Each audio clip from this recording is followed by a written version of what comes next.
कौन हो तुम? मेरे रूम में कैसे घुसी तुम?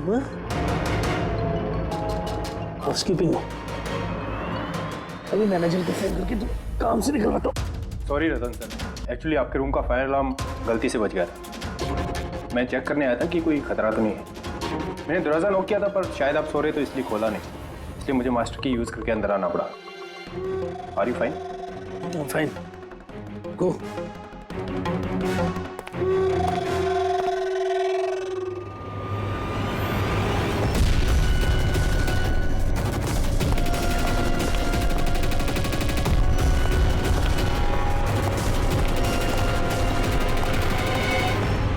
सोने के बाद भी सर दर्द क्यों है? लगता है डबल शॉट कॉफी लेनी पड़ेगी। हाँ लिशा, काम हो गया। Great job. अब फटाफट वहाँ से निकलो, होटल का एक्चुअल स्टाफ 5 मिनट में वहाँ आ जाएगा। हाँ ठीक है, मैं निकलता हूँ, बाय।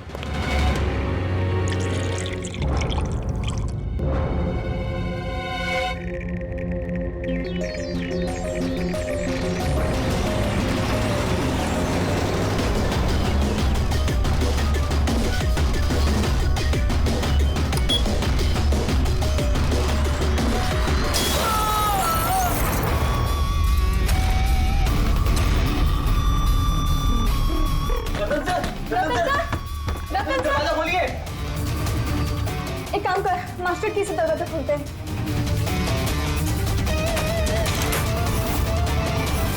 रतन सर, रतन सर, रतन सर!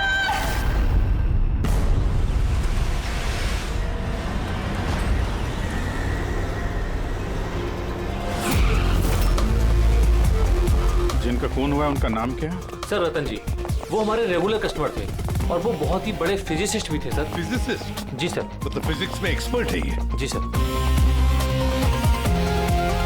कितने बजे हुआ ये सब? सर यही तकरीबन सुबह 6:30 बजे।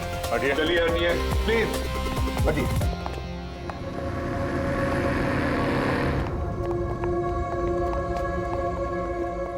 माय गॉड, माय गॉड, इसके छाती में तो इतने सारे डांट्स घुसे हैं। अगर इसकी मौत ये माइक्रोवेव ओवन ब्लास्ट होने की वजह से हुई है तो ये 1 2 3 4 6 डार्ट इसके शरीर में क्या कर रहे हैं? माइक्रोवेव ब्लास्ट नहीं हुआ है सर, यहाँ तो गन रखी हुई है। डार्ट्स पहले से ही गन में फिक्स थी। ऐसा लगता है इस रतन को मारने की अच्छी खासी प्लानिंग की गई है। क्यों मैनेजर साहब, पता भी है आपको क्या हो रहा है आपके होटल में? आपके होटल के गेस्ट को किसी ने मारने की प्लानिंग की, माइक्रोवेव में ये डार्ट लगाकर। सर मैं खुद सरप्राइज हूँ कि ये सब क्या हो रहा है। यहाँ तुम्हारे होटल के रूम में एक मर्डर हुआ है। इसकी जवाबदारी आपके होटल की है और आपकी। पर सर आप बताइए, हम अपने कस्टमर को क्यों मारेंगे? जोया, जोया तुम बताओ ना सर को। सर के चेक इन करने के पहले तुमने कमरा ठीक से देखा था ना? जी सर। सर पूछिए ना सर, कल रात 11 बजे सर चेक इन किए थे होटल में। 10:30 बजे मैंने खुद चेक की थी कि सामान सब कुछ ठीक है कि नहीं, और माइक्रोवेव में उस वक्त कुछ डार्ट्स वगैरह नहीं थे।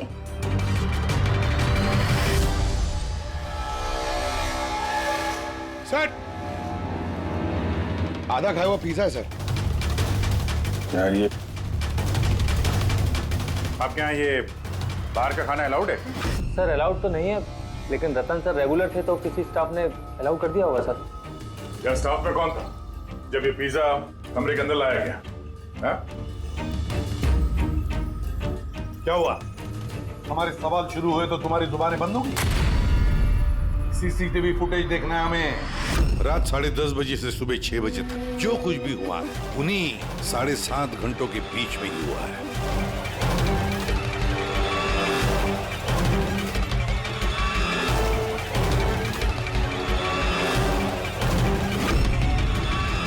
जोया 10:30 बजे रतन जी के कमरे में गई और 11:15 बजे बाहर आई, 15 मिनट में।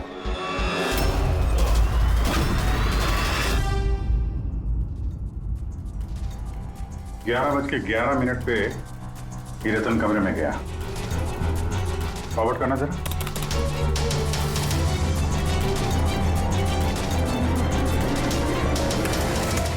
11:30 बजे हैं और ये रहा रतन का पहला विजिटर।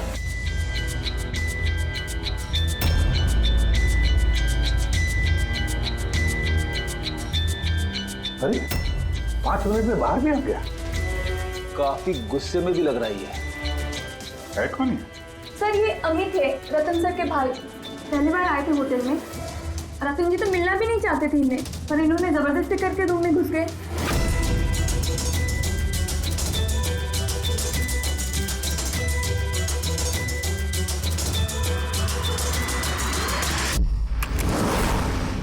अच्छा, वो पिज्जा कमरे के अंदर ऐसे गया सर।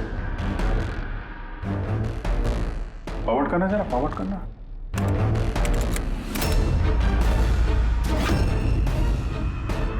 ये निकली स्टॉप 2 बजे। 12:30 बजे ये अंदर जाती है पिज्जा लेके और 2 बजे बाहर आती है। कौन है ये औरत? हैं? सर इनका नाम शमिता है। ये रतन जी की बहुत खास दोस्त है। लगभग हर वीकेंड में आते हैं उन्हें मिलने के लिए।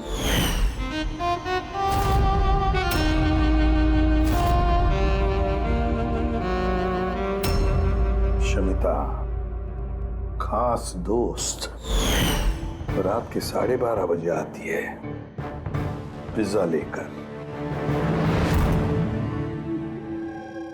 रतन को आखिरी कॉल किसी शमिता नाम की लड़की ने किया था और उससे पहले किसी अमित ने।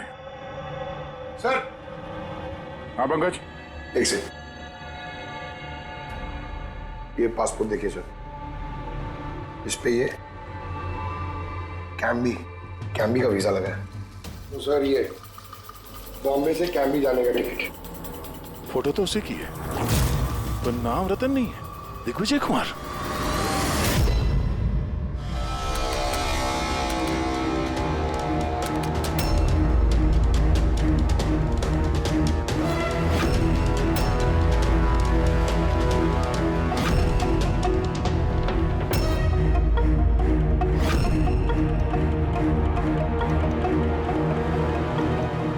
सुबह के 6 बजे होटल का स्टाफ मेंबर रतन के कमरे में जाता है और 6:30 बजे बाहर आता है, मतलब ठीक रतन की मौत से पहले।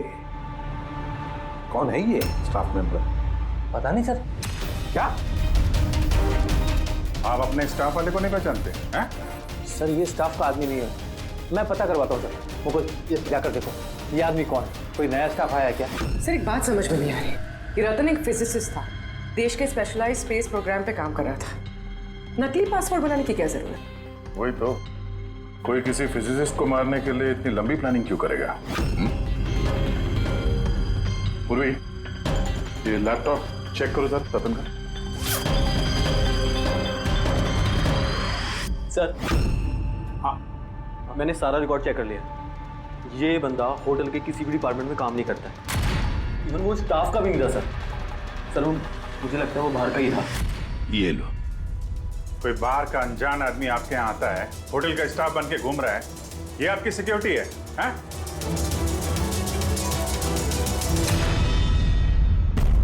हाँ पूर्वी कुछ मिला? हाँ सर, लैपटॉप हैक किया तो कुछ सीक्रेट फाइल्स मिली हैं। ये कुछ खुफिया इंफॉर्मेशन है, देश की सुरक्षा से कनेक्टेड। माय गॉड, ये क्या हुआ? सर ये खुफिया इंफॉर्मेशन रतन किसी को बेचना चाह रहा था। ये देखिए, इस डील से रिलेटेड मेल्स भेजे उसने किसी को। ये देखिए, ये सारे हैं। एग्जैक्टली ये खुफिया इंफॉर्मेशन क्या है जो रतन बेचने वाला था? सर हमारे देश के बॉर्डर पे कितने जवान तैनात हैं, आर्मी के पास कौन कौन से हथियार हैं, फौज की टुकड़ियां किन किन एरियाज में और कहाँ पर नहीं, सारी जानकारी है इसमें। अगर ये इंफॉर्मेशन किसी गलत आदमी के हाथ लग गया तो देश की सुरक्षा को खतरा हो सकता है। सर ये मिलिट्री की कॉन्फिडेंशियल फाइल्स उसे मिली कहाँ से?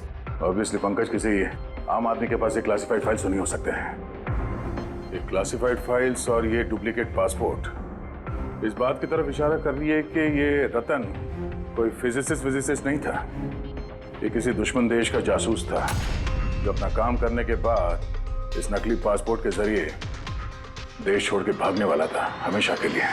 ये तो एप्रन वगैरह निकाल के बाहर निकल गया सर। फोन पर भी बात कर रहा है। फोन पर भाई पार्टनर हो बाहर। रेडी, होटल के बाहर के जितने भी सीसीटीवी कैमराज हैं सबकी फुटेज चेक करो। सर जब तक इस अनजान स्टाफर का पता चलता है ये शमिता और रतन का भाई अमित, इनसे पूछताछ करते हैं। सर ये रतन शायद फिजिसिस्ट नहीं था, दुश्मन देश का जासूस था सर। जासूस? हाँ सर, हमें उसके बैग से ये नकली पासपोर्ट मिला। उसके लैपटॉप में ये खुफिया फाइल्स है सर, ये देखिए। माय गॉड, तो फिर हमें जल्दी से जल्दी रतन के घर वालों से मिलना चाहिए और इस शमिता से भी पता तो चले कि ये रतन फिजिसिस्ट था भी या कोई जासूस। एक तो अभी मेरे पति का खून हुआ है और अब सीआईडी वाले उन पर देश से गद्दारी का इल्जाम लगा रहे हैं। भाभी संभालिए अपने आप को। वैसे ही भाई साहब की मौत के सदमे से आपकी तबीयत खराब है। मिस्टर अमित, आपसे भी कुछ सवाल करना है हमें। आप लोग एक साथ एक ही घर में रहते हैं, तो कल रात अपने भाई के पीछे पीछे होटल रूम में क्या करने गए थे आप? मैंने ही भेजा था उन्हें वहां। तुमने भेजा? किस लिए? क्योंकि रतन भाई साहब पूरी प्रॉपर्टी अपने नाम करके हमें घर से निकालना चाहते थे। वसीयत के पेपर के साथ भी छेड़छाड़ की थी उन्होंने, और अपने भाई का तो उन्हें कोई लिहाज ही नहीं था। ये तुम क्या कह रही हो दिया? भाभी प्लीज। ये सारी बातें यहाँ पर हो सकती थी घर में, उसके लिए होटल में जाने की क्या जरूरत थी? सर लड़ाई झगड़ा करके हम घर का माहौल नहीं खराब करना चाहते थे, और रतन भाई साहब इस टॉपिक को कई दिनों से अवॉइड कर रहे थे, इसलिए मुझे लगा कि होटल में जाके बात करना ही ठीक रहेगा। मगर कमरे से तो तुम बहुत जल्दी वापस आ गए थे, इतनी जल्दी बात हो गई? सर होटल के कमरे में भी बात हो नहीं पाई थी। भाई साहब बहुत नींद में थे और थके हुए थे, इसीलिए चिड़चिड़े भी हो गए थे, और गुस्से में आके मैं भी वहां से निकल गया। इतना बड़ा घर है फिर भी होटल में जाके ठहरते थे हैं? सर रतन काफी इंट्रोवर्ट थे, उन्हें अकेलापन चाहिए होता था ताकि वो अपने काम में ज्यादा ठीक से ध्यान लगा सके। घर में भी होते तो अक्सर वो अपने कमरे में ही होते थे।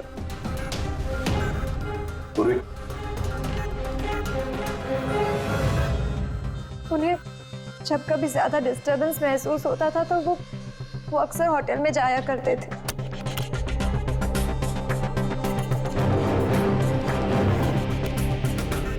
ये शमिता कौन है?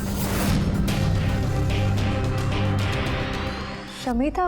प्लीज कुछ कीजिए ऑफिसर, मैंने सुबह मिसिंग कंप्लेंट दर्ज कराई थी, शाम होने वाली है, मेरी बीवी का कहीं कुछ पता नहीं चल रहा है। जीजू प्लीज रिलैक्स, शमिता दीदी मिल जाएगी। क्या शमिता जी लापता है? जी।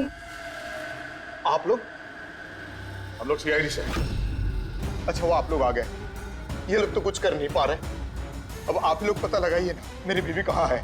हम लोग तो पता लगा ही लेंगे, एक खून करके जो भागी है वो। क्या?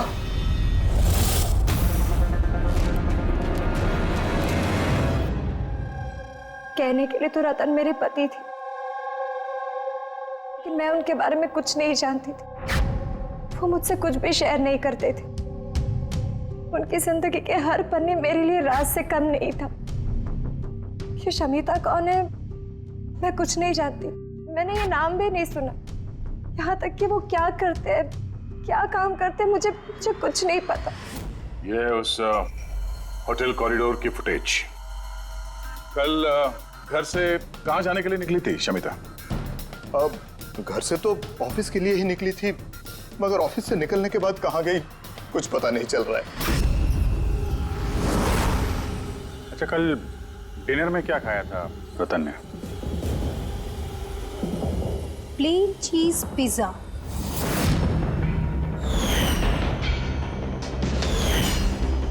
है ना भाभी? हाँ।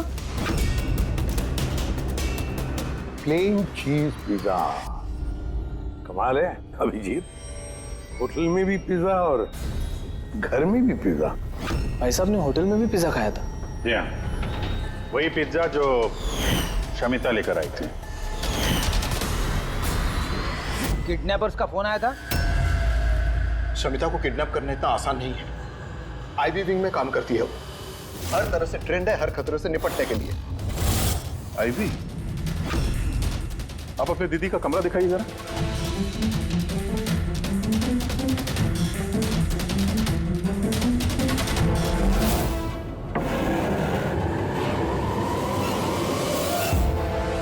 सर, ये है दीदी का कमरा।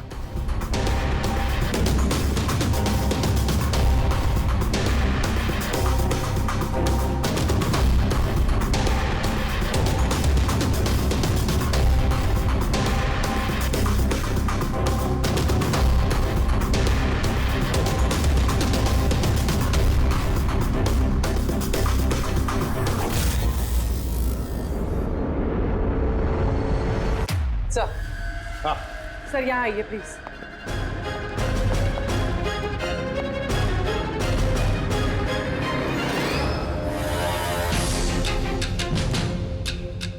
ये लो, कमरे के अंदर कमरा।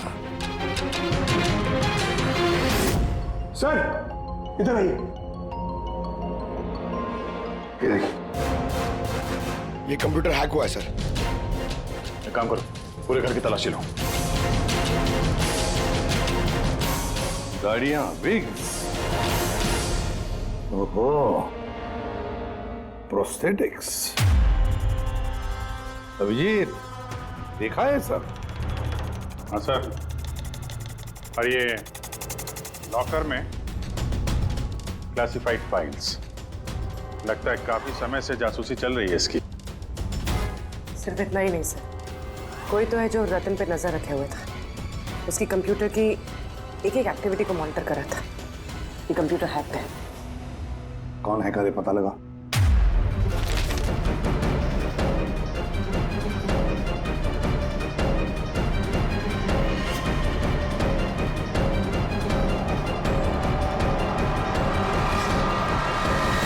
अब क्या कहना है आप लोगों को इसके बारे में? एक ही छत के नीचे रहते थे आप लोग रतन के साथ, और इस बारे में आप लोगों को भनक भी नहीं है? सर भनक कैसी लगती सर? रतन भाई साहब तो अपने कमरे में किसी को घुसने भी नहीं देते थे। और यहाँ तक कि सर काम वाली को भी नहीं, सफाई वगैरह भी वो खुद ही किया करते थे। फिर जस्मीन जी, आपका क्या कहना है? हैं? ये तो बेडरूम के अंदर का ही तो कमरा है। सर, मैंने आपसे कहा ना, मुझे कुछ नहीं पता। अरे ये कब और कैसे? तो शमिता घर पे नहीं है सर, लापता है वो। आईबी ब्यूरो में काम करती है सर। हमने उसका लैपटॉप चेक किया। पूर्वी को रतन के लैपटॉप पे जो खुफिया इंफॉर्मेशन मिली थी सर, वो सारी इंफॉर्मेशन यहाँ शमिता के लैपटॉप पे भी है। ये जानकारी लीक करके देश छोड़ के भागने का इरादा था। दया, ये शमिता आईबी में नौकरी करती थी, इसका मतलब है वो देश की सारी खुफिया जानकारी उसके पास थी, जो वो रतन को देती थी, और रतन ये दुश्मन देशों को दे देता था। दोनों पैसे कमा रहे थे इसके ऊपर। हाँ सर, मगर इस बार उसने डबल क्रॉस कर दिया रतन को। उसने उसे जान से मार दिया और मार के यहाँ से भाग गई। या सारे के सारे सबूत इकट्ठा करो और ब्यूरो में लेकर आओ।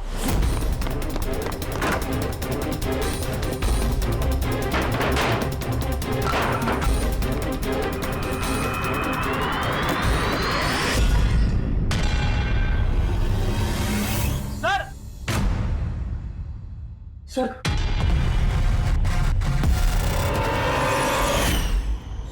शमिता? आद्या, सर, ये विक्रम और अंजलि, इनके जो एलिबाइज हैं वो हमने चेक किए।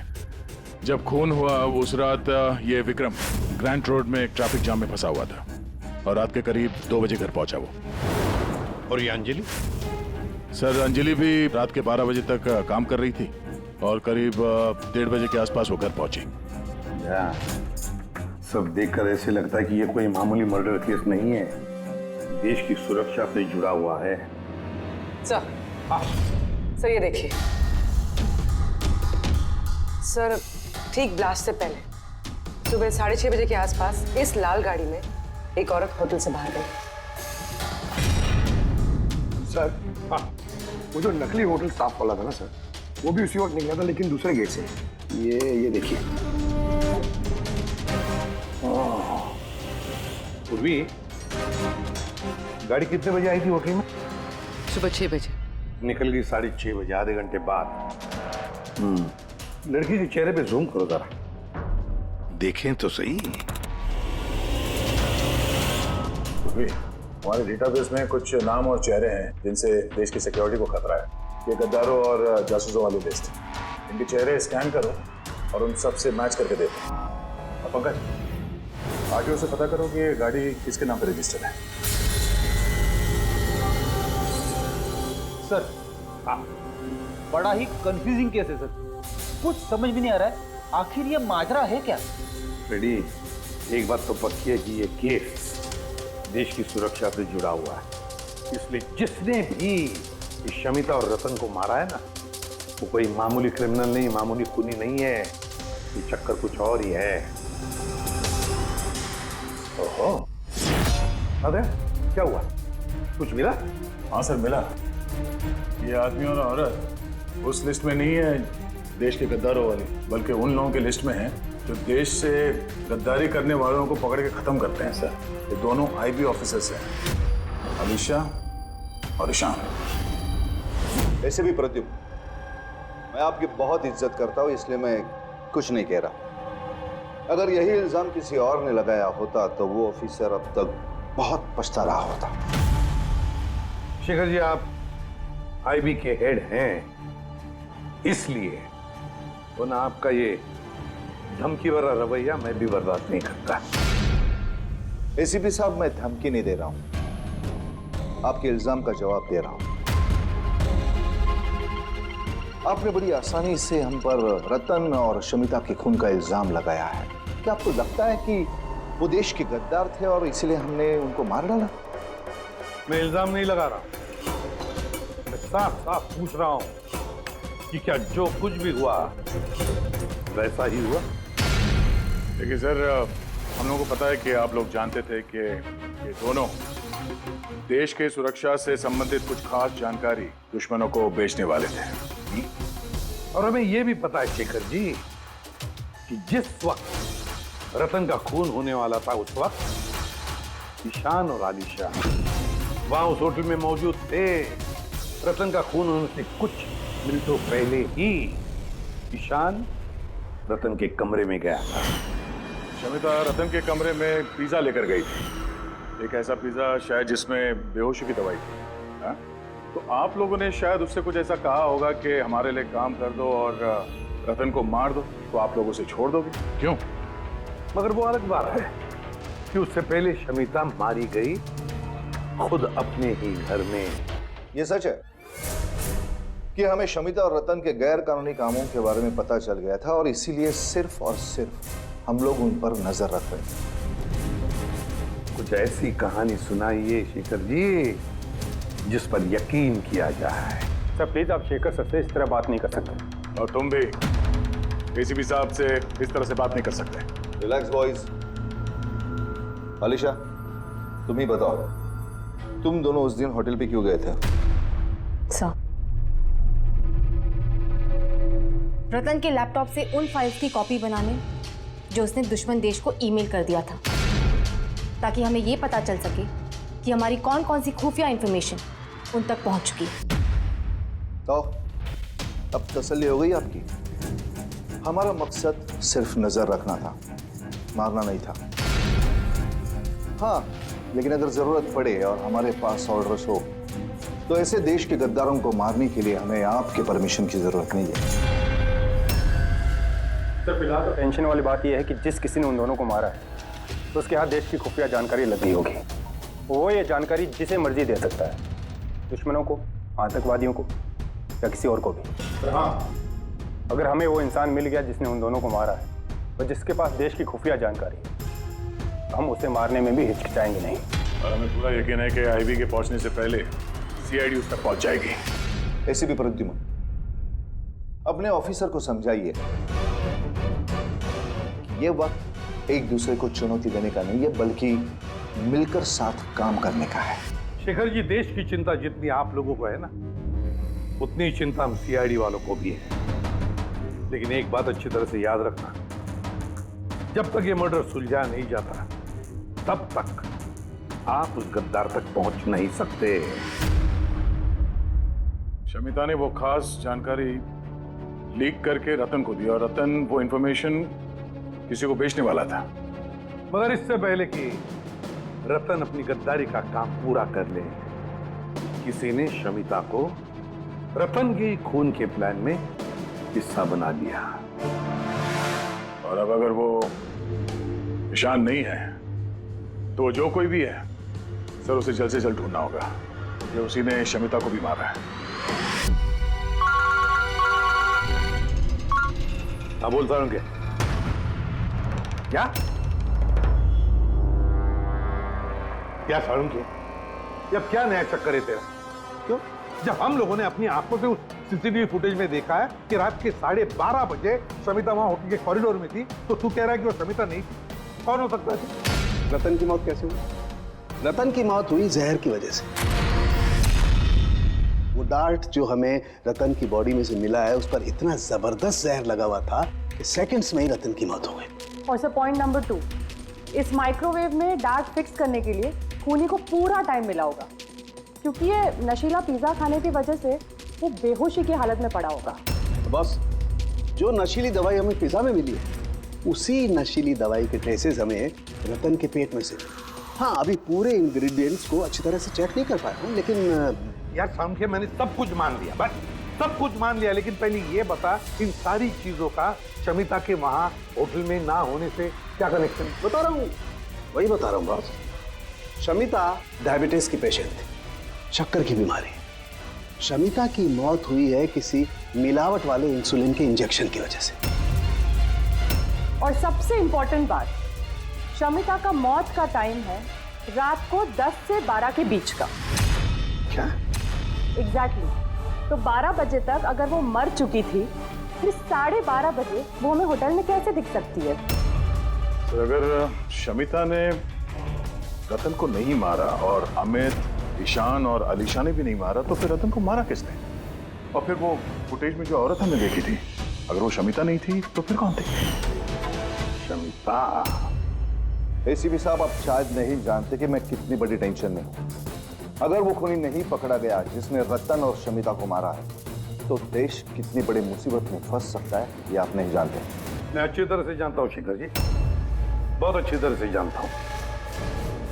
लेकिन एक बात अच्छी तरह से याद रखिए, हम देश पर कोई भी आंच आने नहीं देंगे, उससे पहले ही हम खूनी को पकड़ लेंगे। सर, वो खूनी की आइडेंटिटी हमें वो ईमेल से मिल सकती है सर, जो रतन और शमिता ने एक दूसरे को भेजा है। अब मुझे तो ये भी लगता है कि जरूर कोई आसपास वाला ही है जिसे शमिता और रतन, इन दोनों की छोटी से छोटी आदतों के बारे में पूरी जानकारी थी। हाँ सर, जैसे कि सुबह उठते ही रतन का माइक्रोवेव में कॉफी बनाना और शमिता को इंसुलिन के इंजेक्शन पहुंचा देना, तो कोई पास वाला ही आदमी कर सकता है। और खूनी को यह भी पता था कि ये अंजलि और विक्रम रात 1 बजे से पहले घर आने वाले नहीं है। आखिर खूनी कौन हो सकता है सर? सर, एक बात समझ में नहीं आ रही सर। ये रतन और शमिता एक दूसरे को 2 सालों से जानते हैं, मगर गद्दारी करने का इन्होंने ये 3 हफ्ते पहले ही सोचा, ऐसे अचानक? हाँ सर, बात थोड़ी अजीब तो है। इन 3 हफ्तों के पहले इनका कोई रिकॉर्ड तो नहीं रहा खुफिया खबर के एक्सचेंज को लेकर। इस सबका इस तीसरे गद्दार से क्या लेना देना? We are running out of time. हाँ सर, हमने सारे सुरागों के ताले खोल दिए हैं, लेकिन हमें वो दरवाजा नहीं मिल रहा जो हमें तीसरे जासूस तक ले जा सके। तीसरा दरवाजा है, ये तीसरा दरवाजा हमें उस जासूस तक ले जाएगा। कौन सा? उस दरवाजे का नाम है पिज्जा। पिज्जा, वो औरत जो बड़े बड़े काले चश्मे और घुंघराले बाल का विग पहनकर घूमती है ना, शमिता बनकर, उसने उस दिन पिज्जा लाया बाहर से होटल के अंदर। और उसने ऐसा इसलिए किया क्योंकि उसे वो नशीली दवाई मिलानी थी पिज्जा में। अगर होटल में ऑर्डर करती तो उसे मौका नहीं मिलता और ना ही वक्त मिलता वो नशीली दवाई पिज्जा में मिलाने के लिए। और होटल वालों ने कुछ नहीं बोला क्योंकि वो लोग उसे जानते थे। दया, होटल दे रॉयल के आसपास इस पिज़्ज़ालो ब्रांड के पिज्जा की कितनी दुकानें हैं पता लगाते हैं, सब कुछ साफ हो जाएगा।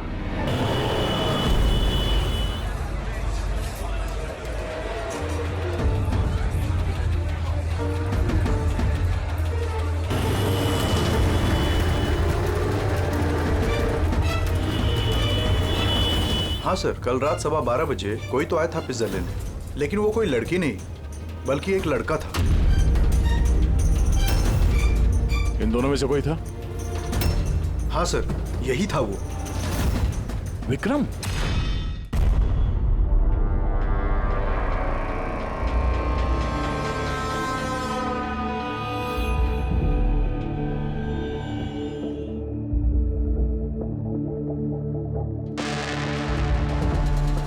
चक्कर क्या है?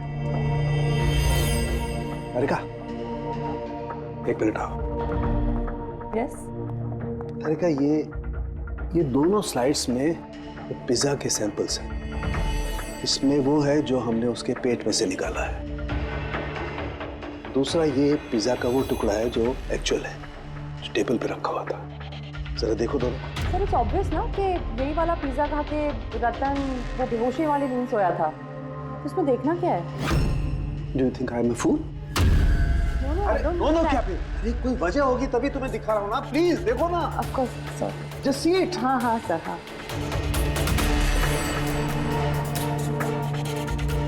Wait.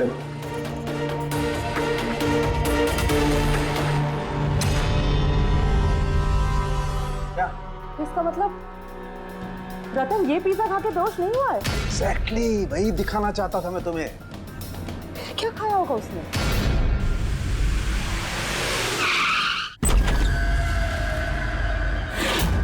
विक्रम? विक्रम, इसे क्या हो गया? विक्रम, जल्दी एम्बुलेंस को फोन करो। ये किस चीज की तरफ इशारा कर रहा है? फोन पे? हाँ, क्या है इस फोन पे? 5 मिनट में एम्बुलेंस आ रही है। गुड। शमिता और रतन सामने। फोटो देखी तो लग रहा है कि लोग एक दूसरे को बहुत प्यार करते हैं। 1 महीने पुराना फोटो। दोनों प्यार करते थे या जासूस थे?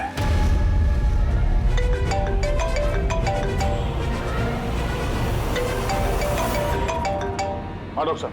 अरे यार, इस केस में तो नया ही पेज फंस गया। अब क्या हुआ? याद है वो पिज्जा जो रतन ने खाया था होटल में, जिसकी वजह से वो गहरी नींद सो गया। हाँ, वही पिज्जा जो वो नकली शमिता होटल के रूम में लेकर गई थी। यार यही कच्चा खा गए। दरअसल रतन उस पिज्जा को खाने की वजह से बेहोश हुआ ही नहीं। रतन बेहोश हुआ है किसी और चीज को खाने की वजह से, जो शायद उसने होटल में आने से पहले ही खा ली। होटल में आने से पहले? अभिजीत ने बताया था कि होटल आने से पहले रतन ने पिज्जा ही खाया था। अच्छा, कल डिनर में क्या खाया था रतन ने? प्लेन चीज पिज्जा, है ना भाभी? हाँ।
जैस्मिन, तुम यहाँ क्या कर रही हो?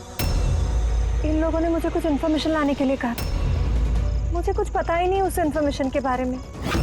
इन्होंने कहा कि अगर मैं नहीं आई तो ये लोग मुझे जान से मार देगी, इसलिए मैं यहाँ आई हूँ। वो कौन तुम लोग? हम तीनों को यहाँ धोखे से बुलाने का मतलब? देश के साथ धोखा ना हो, इसलिए हमें कभी कभी मुजरिमों के साथ धोखा करना पड़ता है। आई बी विंक।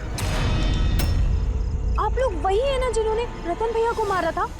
रतन को किसने मारा और किसने नहीं, इसकी सच्चाई जल्द सामने आ जाएगी। लेकिन दिया, अमित, एक और सच्चाई आना बाकी है। वो क्या? वो ये कि तुम दोनों को ये पता होना चाहिए कि तुम एक देश के गद्दार के साथ रह रहे हो, है ना जैस्मिन?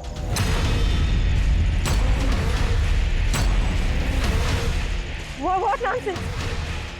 तुम लोग मुझे देश का गद्दार कह रहे हो? रतन को बेहोशी वाला खाना तुमने खिलाया था ना, जिसकी वजह से उसकी बाद में मौत हो गई। अब तुम्हारी भलाई इसी में है कि तुम जल्दी से अपना जुर्म कबूल कर लो। क्या कह रहे हो तुम लोग? मैंने ऐसा कुछ नहीं किया है। कौन सी बेहोशी वाली दवाई? मैं अपने पति को क्यों मारूंगी? हाँ, क्यों उसे बेहोशी वाली दवाई दूंगी? हमें तुम चुप क्यों? हाँ, तुम उस दिन मेरे साथ थे ना जब मैंने रतन को खाना दिया था? तो फिर तुम कुछ क्यों नहीं बोल रहे? चुप क्यों? कुछ तो बोलो ना। सारी कोशिशें बेकार है जस्मीन। अपने देवर भैया के मुंह से सच उगलवाने की कोशिश मत करना, क्योंकि ये अपना मुंह खोलेगा ही नहीं। ये सारा किया धरा इसी का है। विक्रम को जानते हो? कौन विक्रम?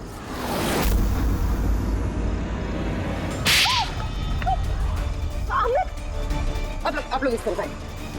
वही विक्रम जिसे शमिता और रतन के एक्स्ट्रा मैरिटल अफेयर्स के बारे में तुमने जानकारी दी थी और कुछ फोटो भी भेजे थे हेलो मैसेंजर पे। ये देखो, डिस्प्ले पिक्चर में तुम्हारा चेहरा है। कुछ याद है? ये क्या? शमिता और रतन के फोटोग्राफ्स विक्रम को हेलो मैसेंजर ऐप से जैस्मिन ने किसी और ने भेजा। अमित, देश को नुकसान पहुंचाने का मेरा कोई इरादा नहीं था सर। और ये सारा गद्दार जासूस वाला जो एंगल है, ये सब कुछ मेरा गेम प्लान था, ताकि मैं कानून को गुमराह कर सकूं। पूरी बात डिटेल में बताओ। ये गद्दारी वाला नाटक क्या है? सर ये सब एक गेम प्लान था, ताकि रतन की मौत का इल्जाम मुझ पर ना आए और शमिता का मौत का इल्जाम विक्रम पर ना जाए। इसीलिए मैंने ये सब गद्दार जासूस का ताना बाना बुना था। तो रतन को मारना क्यों चाहते थे तुम? हाँ? क्योंकि वो मुझे और दिया को घर से बाहर निकाल देना चाहता था, और अगर वो ऐसा कर देता तो मैं कुछ नहीं कर पाता।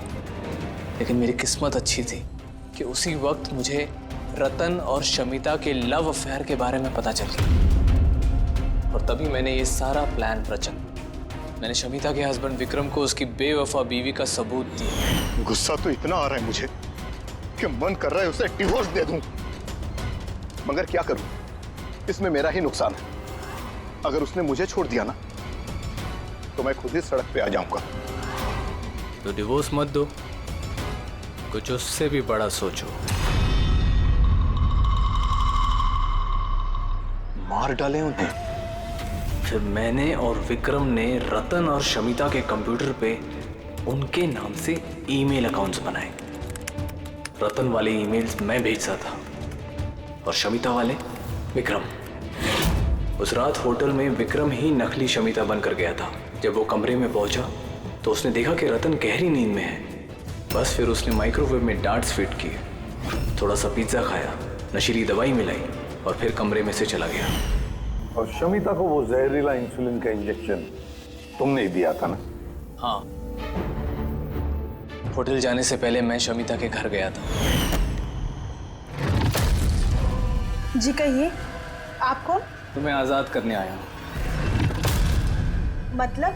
दो लोगों से प्यार करना अच्छी बात तो नहीं है ना शमिता जी? होटल के कमरे में रतन से मिलने क्यों गए थे तुम, जब ये सारा प्लान पहले से ही करके रखा हुआ था? भले ही वो मुझे घर से बाहर निकाल देना चाहता था, लेकिन था तो वो मेरा ही भाई। एक आखिरी मुलाकात तो बनती थी, और ये सब मेरे प्लान में भी मेरी मदद करती है। मैंने विक्रम को पहले से इन्फॉर्म कर दिया कि रतन नींद में है और कुछ ही देर में सो जाएगा। और तुम्हें लगा कि सीसीटीवी फुटेज में बहुत सारे लोग दिखेंगे, उसमें अगर तुम भी दिख जाओगे तो कोई शक नहीं करेगा। इसीलिए तो मैंने ये सारा गद्दार जासूस वाला खेल रचा था, ताकि आप सब लोग इसी में उलझ के रह जाए। लेकिन जब ये आईबी वाले भी इस केस में जुड़ गए तो विक्रम डर गया और इसलिए तुमने उसे पैरालाइज कर दिया, और कुछ चारा भी नहीं था मेरे पास। ये तुमने क्या किया अमित? पैसों के लिए तुमने अपने भाई को मार दिया। अमित, जायदाद और पैसों की लालच में तुमने अपने सगे भाई का खून कर दिया, और तो और कानून के साथ और देश की सुरक्षा के साथ भी खिलवाड़ किया। बहुत संगीन जुर्म किए तुमने। कानून तुम्हें कड़ी से कड़ी सजा देगा।